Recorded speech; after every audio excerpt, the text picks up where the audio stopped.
जो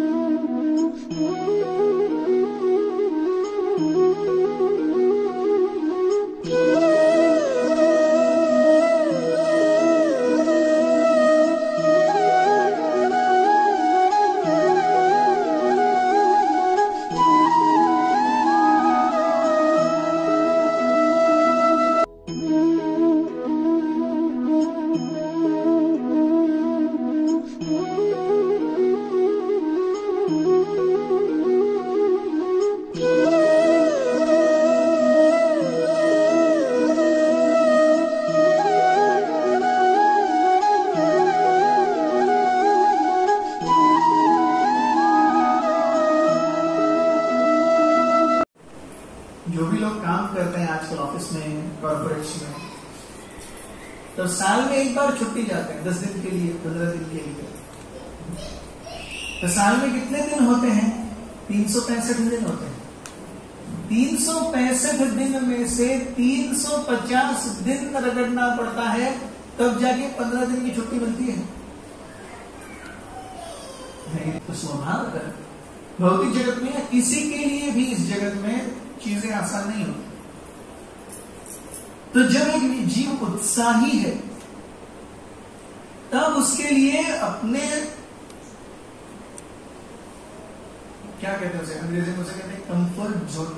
हर किसी का एक अपना दायरा है जिसमें वो आराम से है। वो जिस दायरे में आराम से है, उससे बाहर आना और सेवा की अभिलाषा करना, ये बहुत महत्वपूर्ण है। हम देखते हैं इस प्रसंग में हमें बहुत सुंदर कथा मिलती है रामायण से। तो रामायण में जब सीता मैया का अपहरण होने के बाद में हम देखते हैं हनुमान जी ये गए, सीता मैया को खोज करके लाए, और खोज करके लाने के बाद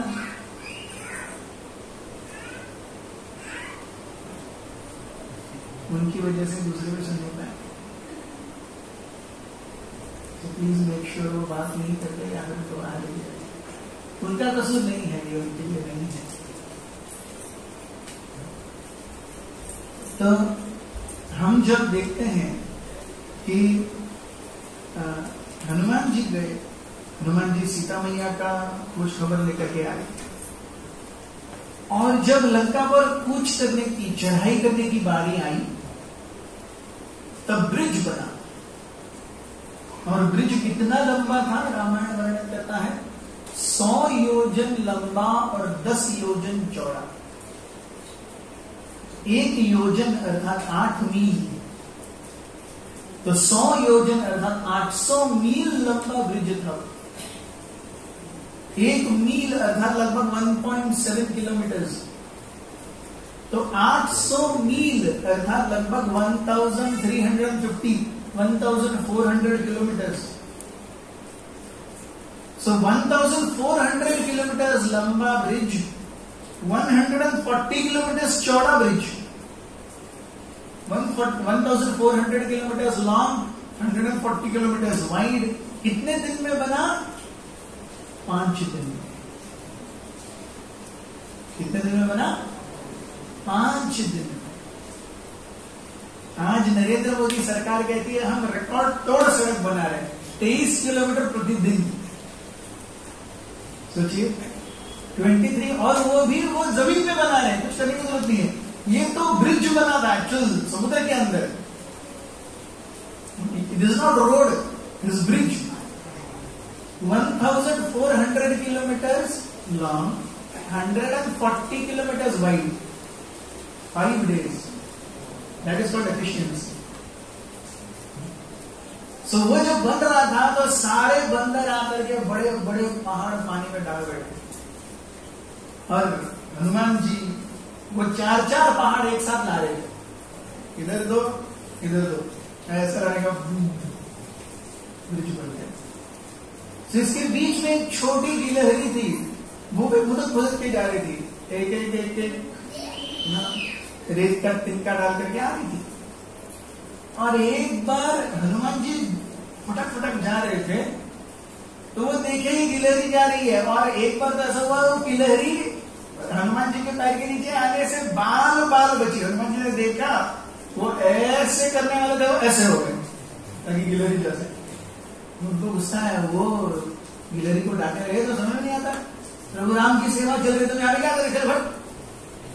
गिलहरी को गुस्सा आया, गिलहरी गई राम जी के पास में, बोले मैं सेवा कर रही हूँ, हनुमान जी मुझे ऐसे डांट रहे हैं। तो राम जी ने हनुमान जी को बुलाया, बोले क्या चल रहा है ये, प्रभु मैं ब्रिज बना रहा हूँ आपकी सेवा में, तेरे को बीच बीच में आ रही है, फिर मरवा गई होती तो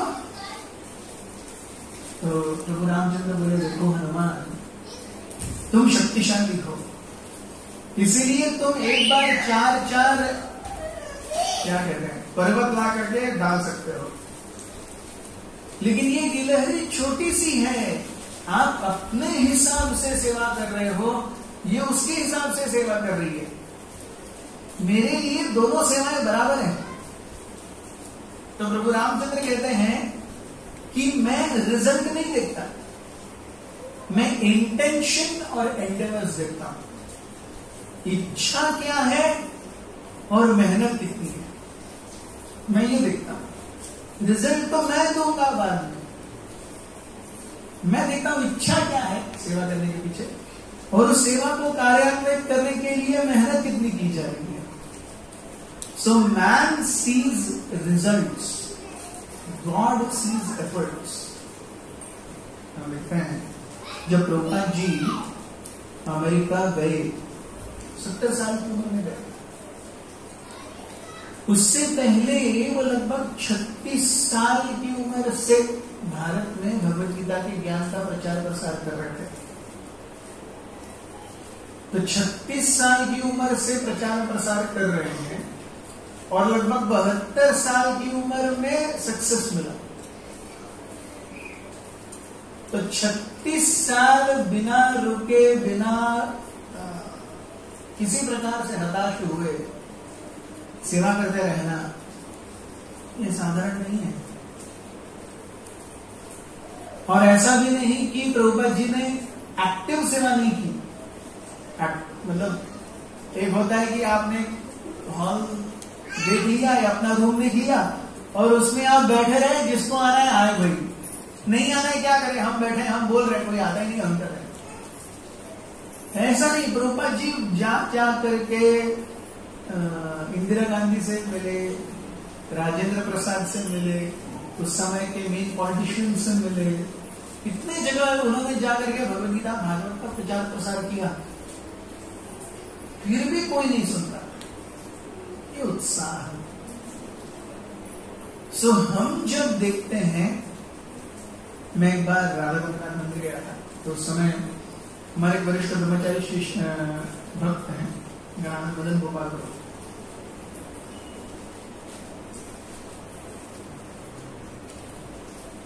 तो वो कथा में कह रहे थे एक बार कि हमें भक्ति करने में कितना उत्साही होना चाहिए, इतना उत्साही होना चाहिए कि अगर भगवान सामने आकर के भी कहे बेटा तेरा कुछ नहीं होने वाला, जो माला वाला छोड़ दे, इससे अच्छा है कल जाकर के KGF Part 2 देख, क्यों अपने आप को रोक रखा हुआ है, लगी हम आप सामने, शायद IMAX में लगी हुई है, खाली पीली जपा कर रहा है, जपा करते हुए भी सो रहा है, पूरा मंत्र नहीं बोल रहा है, 16 माला करने को नहीं हो रहा है, कुछ नहीं होने वाला है। तो अगर भगवान स्वयं भी आके कहें बेटा तेरा कुछ नहीं होने वाला, फिर भी हमें माला नहीं छोड़नी चाहिए, करते रहना चाहिए, ये उत्साह होता है।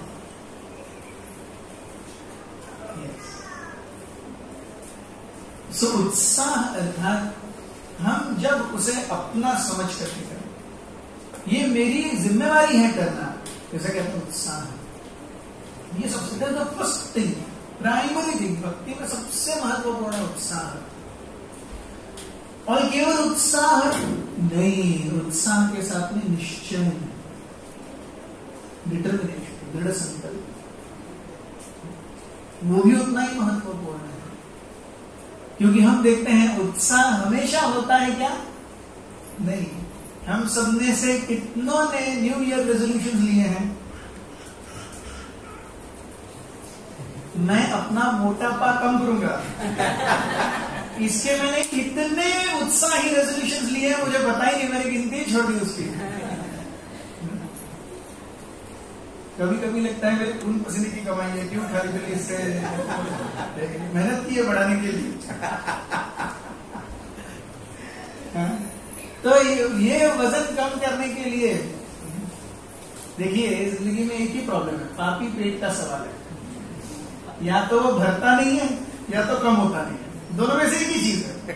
अल्टीमेटली वो पापी पेट ही है, या तो वो भरता नहीं, उसको भरने के लिए काम करना पड़ता है, या इतना भरता है कि बढ़ जाता है, फिर उसको कम करने के लिए काम करना पड़ता है। पहले लोग साइकिल पर से ऑफिस जाया करते थे, उसके बाद में मोटर कार आ गई। अब एसी लगा करके मोटर कार में से ऑफिस जाते हैं, और बाद में आने के बाद शाम में जिम में जाकर के साइकिल करते हैं।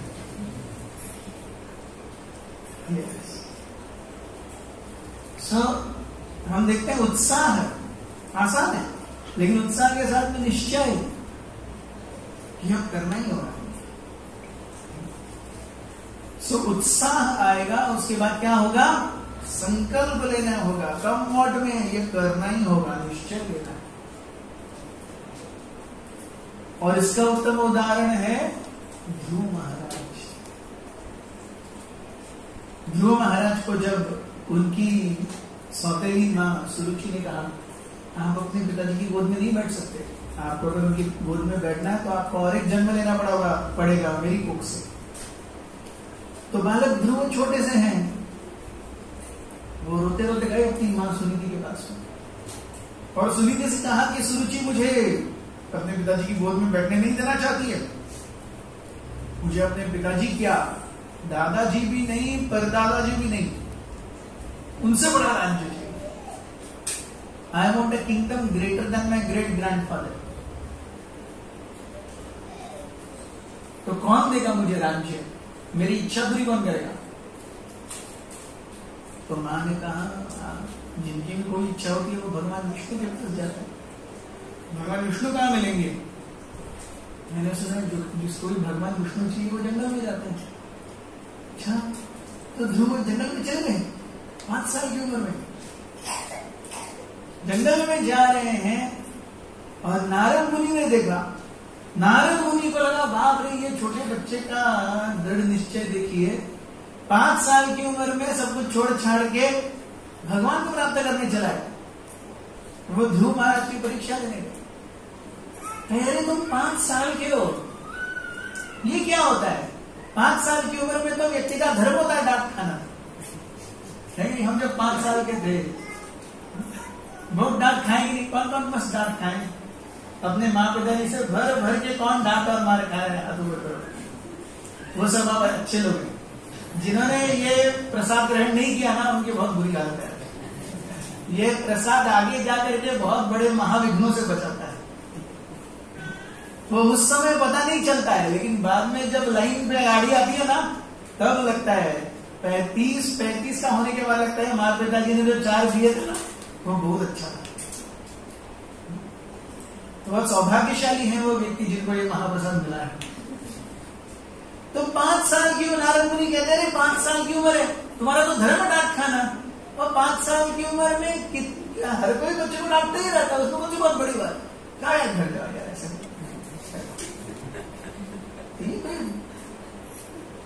नारद मुनि कहते हैं भक्ति करने की उम्र है, जाओ शादी करो, बूढ़े हो जाओ, सारे सांसारिक कर्तव्य करो, उसके बाद आना। नारद मुनि को पहले से पता था हमारी क्या सोचोगे, लेकिन सब कुछ कर लो, जीवन बिता लो, बूढ़े हो जाओ, तब भगवान के पास आना। फूल जब मुरझा गया पूरा, ऐसा लटक गया, उसके अंदर खुशबू भी नहीं बची और एक पंखुड़ी भी नहीं बची, तब भगवान में आपका। अरे जब खुशबूदार गुलाब था तो दूसरे गुलाब के लिए घूम रहा था, अब मुरझा गया, अब कहीं कोई सहारा नहीं दिख रहा, तो भगवान के श्री चरण कमल में जिसका कोई नहीं है उसका तो खुदा है यार, यहाँ बैठा हुआ है खुदा। यस, तो खूब अच्छा गुलाब था तो दूसरे गुलाब को ढूंढ रहा था वो, फिर भगवान सो नारद मुनि को पता था, नारद मुनि को कहा यार उठे उठा, उसके बाद में पक्की नहीं। अरे तुम्हारे जैसे बहुत लोग आकर के गए, ऐसे थोड़ी ना होता, भगवान ऐसे थोड़ी ना मिलते हैं। तो ध्रुव महाराज दृढ़ निश्चय से कहते हैं देखिए आप अगर मुझे बताना चाहते हैं भगवान विष्णु कहाँ मिलेंगे, तभी मुझे आपके साथ समय बिताना है, वरना मेरे पास आपके लिए कोई समय नहीं है, क्योंकि बहुत जल्दी मुझे भगवान विष्णु को प्राप्त करना है।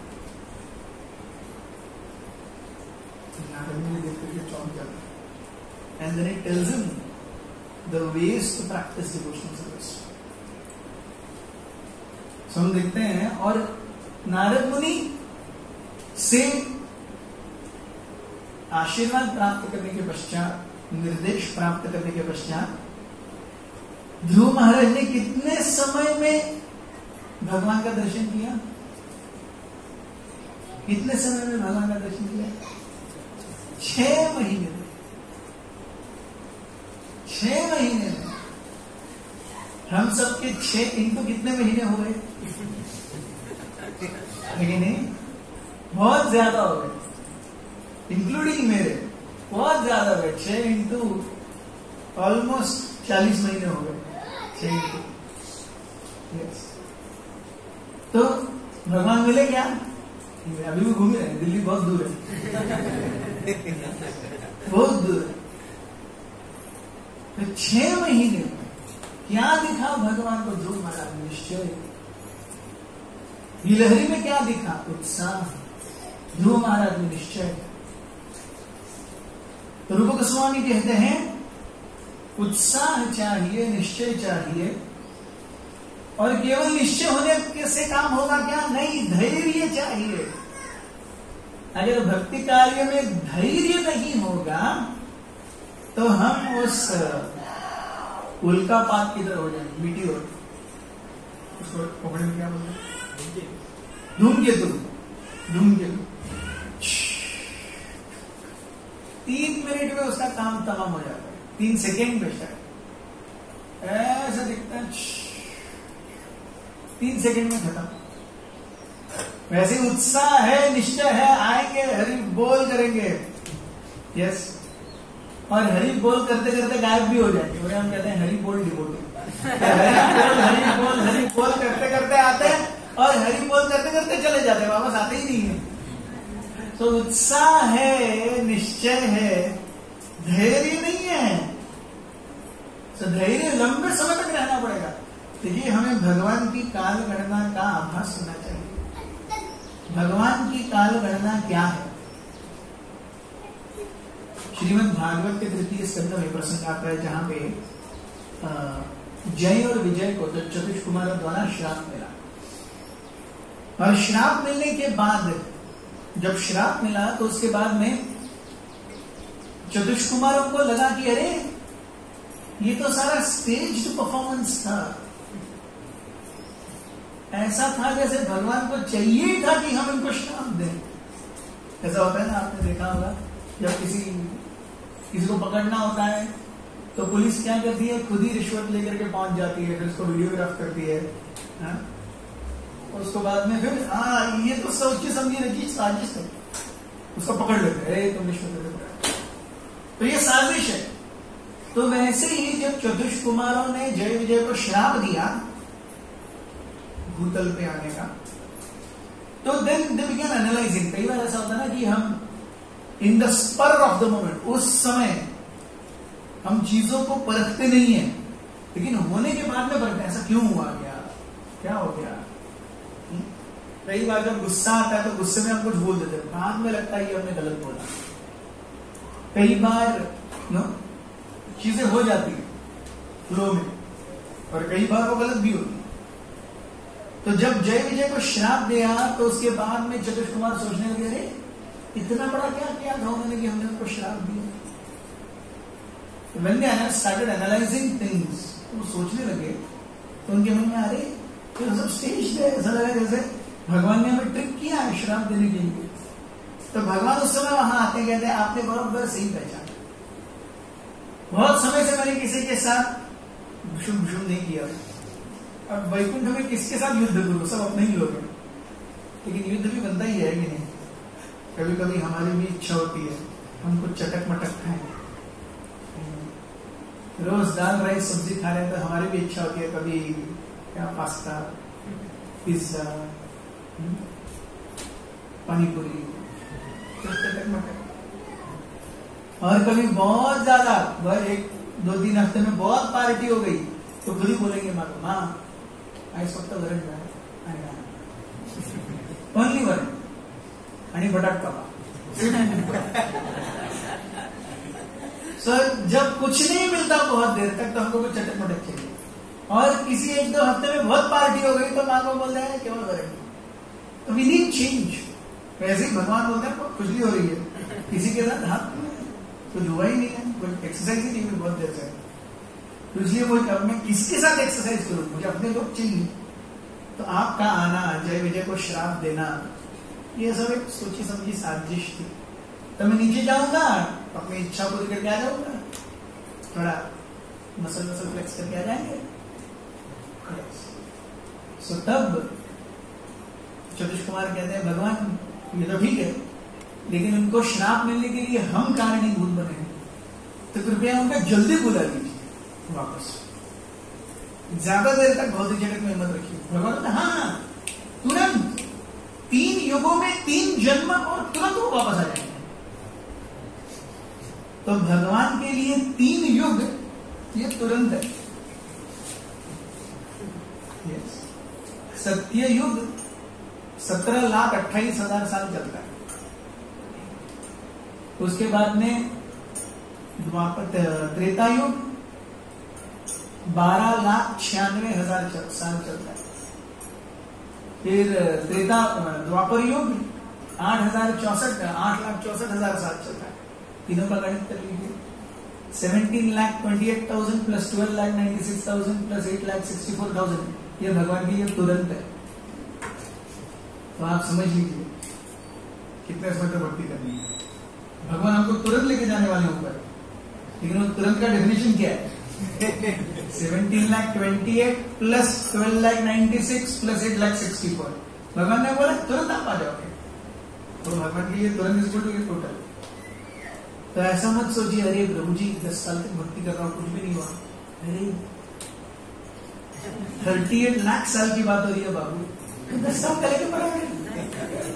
बहुनाम जन्मनाम अन्ते ज्ञानवान माम प्रपद्यते वासुदेव सर्वमिति स महात्मा सुदुर्लभ। ऐसे आसानी से नहीं मिलती भक्ति। कम से कम 35 लाख सालों की बात कर रहे हैं। तो हरे कृष्ण महामंत्र लो 16 मला कितने साल करना है? 35 लाख साल। ठीक है ना? तैयारी। और ये तुरंत है। चैतन्य चरितामृत में एक और सुंदर कथा आती है। चैतन्य चरितामृत में मुकुंद दत्त नामक एक भक्त का वर्णन है।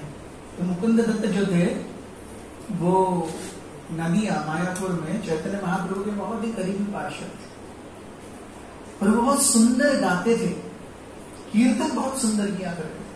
इतना सुंदर कीर्तन किया करते थे कि जब भी वो गाते तो चैतन्य महाप्रभु झूम करके नाचने लगते। वो कहते थे मेरे जब मुकुंद दत्त गाते हैं ऐसा लगता है जैसे मुझे पंख मिल गए, मैं उड़ने लगता हूं। तो एक बार चैतन्य महाप्रभु अपने सारे निकटवर्ती भक्तों को लेकर के बैठे थे रूम में और वो हरेक से पूछ रहे थे आपकी इच्छा क्या है बताइए, आपकी इच्छा क्या है बताइए, आपकी सारी इच्छाओं को मैं पूरा करूंगा। Everyone he was asking personally what is your desire, आप क्या चाहते हो, आप क्या चाहते हो बोलो। भगवान स्वयं पूछ रहे हैं आप क्या चाहते हैं बोलो। और सारे भक्त देख रहे हैं भगवान मुकुंद दत्त को बुला ही नहीं रहे। और मुकुंद दत्त ने भी ये देखा भगवान मेरा नाम ही नहीं ले रहे। तो सारे भक्तों ने जाकर के भगवान से पूछा चैतन्य महाप्रभु से आप मुकुंद दत्त से नहीं मिलना चाहते? तो जैसे ही मुकुंद दत्त का नाम लिया चैतन्य महाप्रभु एकदम गंभीर हो गए, मैं न्यूज से मिलना चाहता। नहीं मिलना चाहते? क्यों नहीं मिलना चाहते? वो पाखंडी है। पाखंडी है क्यों?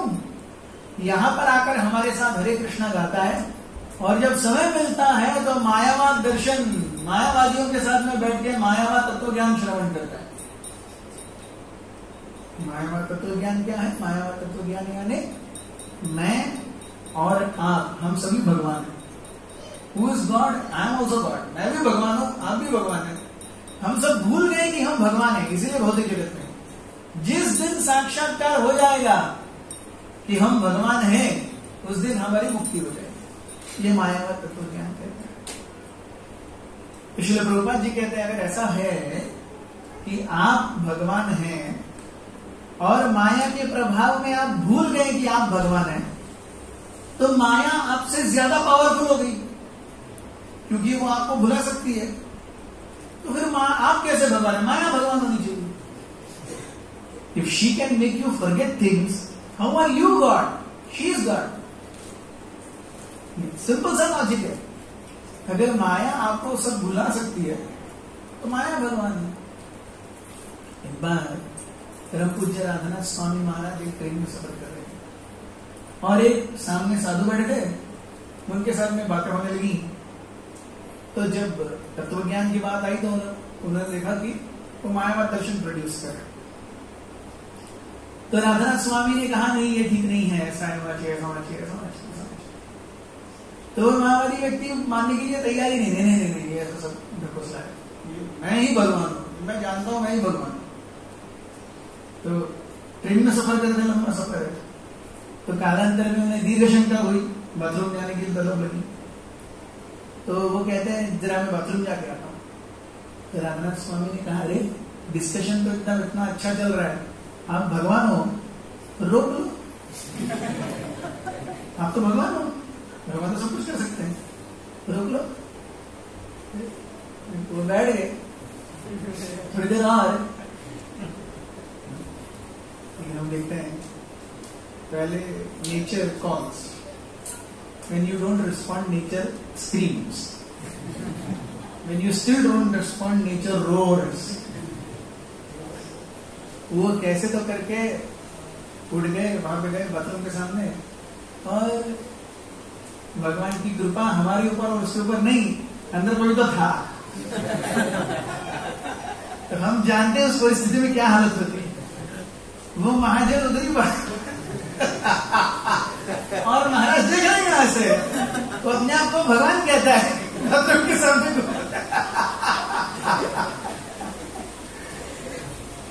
गनीमत है अल्टीमेटली वो बाहर आया और ये स्वामी जी अंदर गए और मीटिंग करने के बाद में वापस आए। और वापस आने के बाद में बोलते हैं तो महाराज जी ने कहा अरे आप कैसे भगवान हैं, आप तो अपने बबल मूवमेंट्स को भी रोक नहीं सकते। तो कहते नहीं वो तो मेरी लीला थी।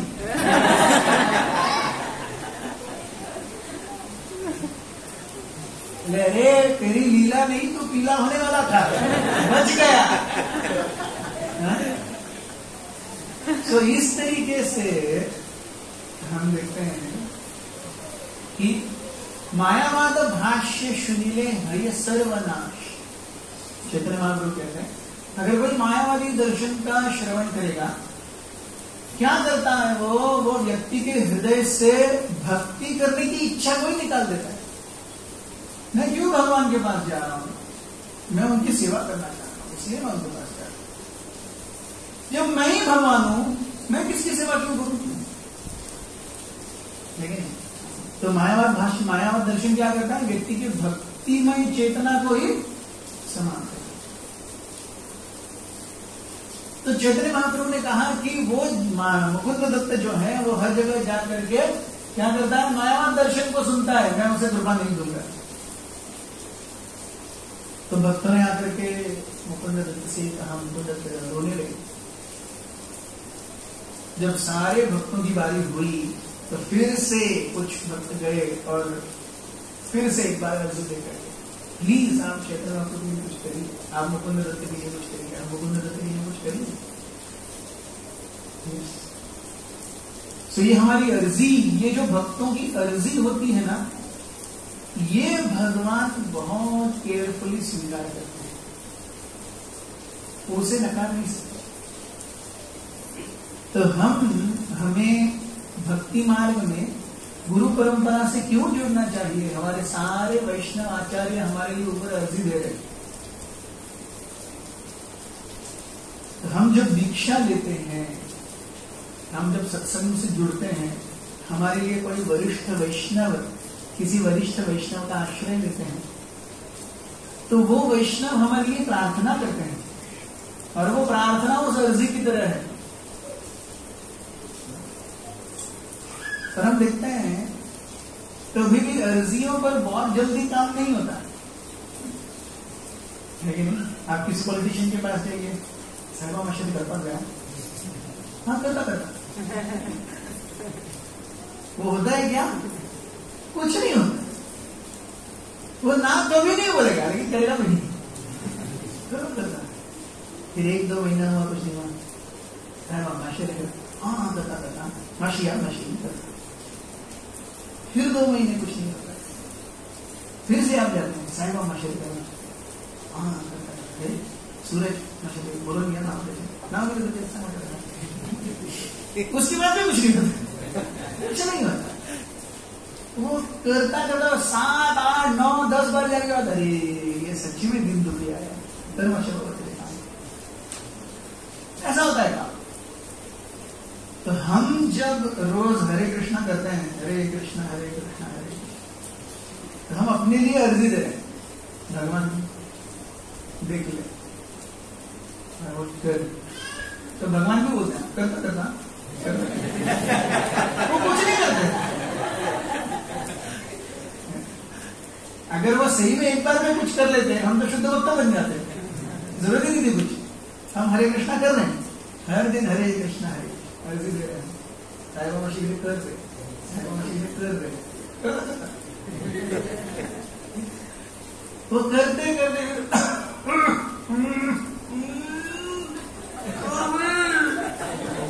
वो जब सांस टूटने वाली हो तो भगवान ने कहा तो फिर तो कुछ होगा। ऐसे काम नहीं होता। तो यहाँ का एमएलए भाव नहीं देता, भगवान क्या भाव देंगे? ऐसे काम नहीं होता। हमारे हर दिन का जपा, ये हमारी अर्जी है भगवान को। भगवान अशोक करता अशोक करता अशोक करता। This is how life goes, but then he take care, he take care, that much is for. तो जब ऐसी अर्जी लगाई भक्तों ने चैतन्य महाप्रभु के पास, तो चैतन्य महाप्रभु फिर भी गुस्सा हो गए, बोले 10 नहीं 100 लाख जन्मों तक मैं उसे दर्शन नहीं दूंगा। 100 लाख जन्मों तक सब भक्त डर गए। 100 लाख जन्म, उसमें कितने जीरोस होते हैं मुझे अभी बताएं। वो चैतन्य चरितामृत में लिखा हुआ है, इसलिए मैं पोपट की तरह बोल रहा हूं। 100 लाख जन्मों तक दर्शन नहीं दूंगा। तो ये भक्त आए मुकुंद दत्त के पास, बोले चैतन्य महाप्रभु ने 100 लाख जन्मों तक दर्शन नहीं देंगे। तो मुकुंद दत्त अत्यंत खुश हो गए, नाचने लगे, बोले 100 लाख जन्मों के बाद में मुझे भगवान का दर्शन होगा। 100 लाख जन्मों के बाद मुझे भगवान का दर्शन होगा, केवल 100 लाख जन्मों के बाद। तो जब चैतन्य महाप्रभु ने ये देखा, ये भाव कि कितना धैर्य है, 100 लाख जन्म कुछ भी नहीं है भगवान का दर्शन प्राप्त करने के लिए, यह है धैर्य।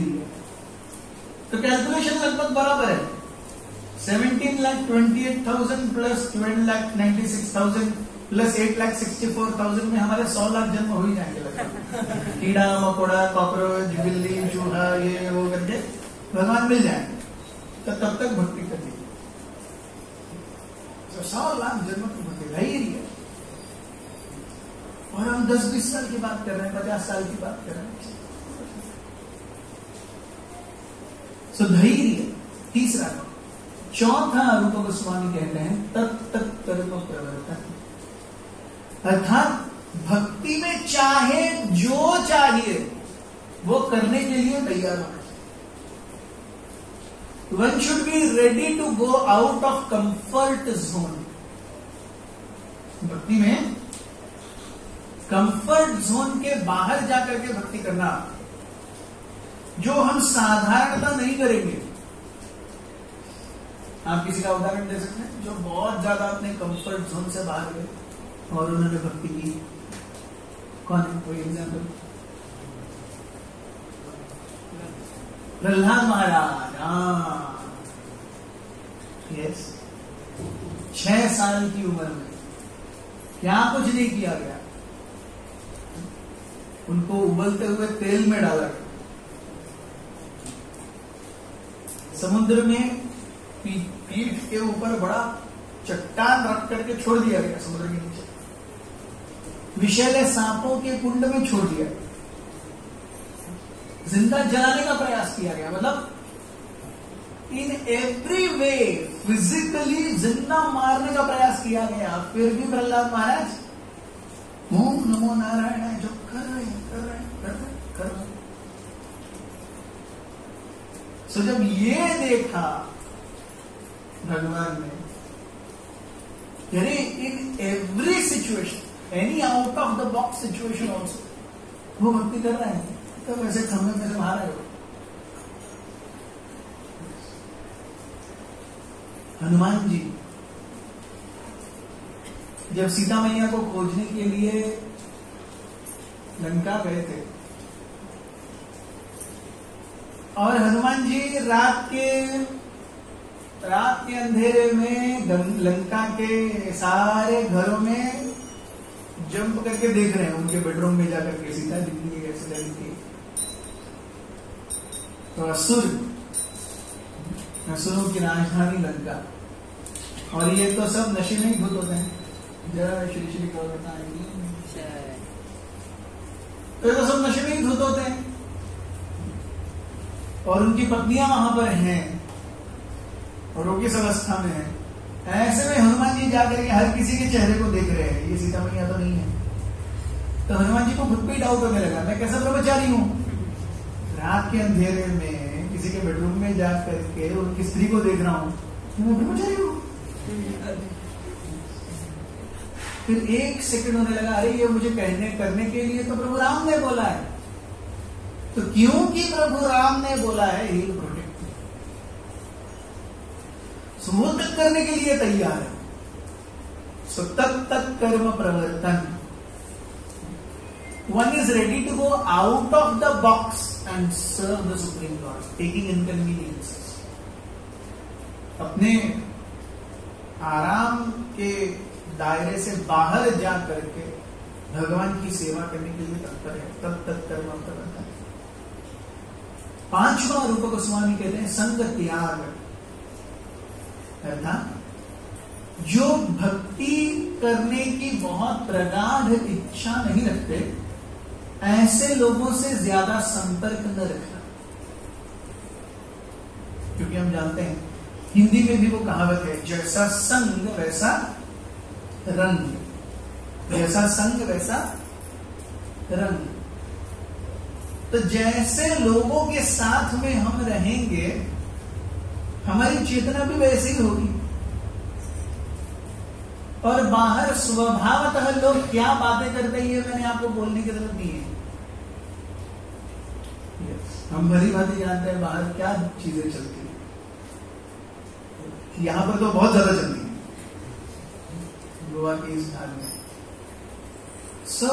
वही चीजें बोली जा रही है, वही चीजें सुनी जा रही है, और हम सोच रहे हैं हम भक्ति में प्रगति क्यों नहीं कर रहे। अगर भक्ति में प्रगति करनी है तो उस प्रकार के लोगों का संग, जिससे हम जब वार्तालाप करें, हम जब कुछ श्रवण करें, हम जब कुछ बातचीत करें, तो उस बातचीत का जो मुद्दा है वो भगवान से केंद्रित हो। इसीलिए संग त्याग। और इस संदर्भ में श्रीमद् भागवत के 11वें स्कंद से अवंती ब्राह्मण की एक बहुत सुंदर कथा आती है। अवंती नगर में एक ब्राह्मण रहा करते थे, महाकंजूस, किसी दूसरे के लिए जिंदगी में कुछ नहीं किया, अपने लिए भी कुछ नहीं किया, किसी के लिए कुछ नहीं किया, अपने लिए भी कुछ नहीं किया। तो एक समय ऐसा आया जब वो सारी अपने धन खो गए। लक्ष्मी चंचल होती है, वहां होती है, कल नहीं होती है।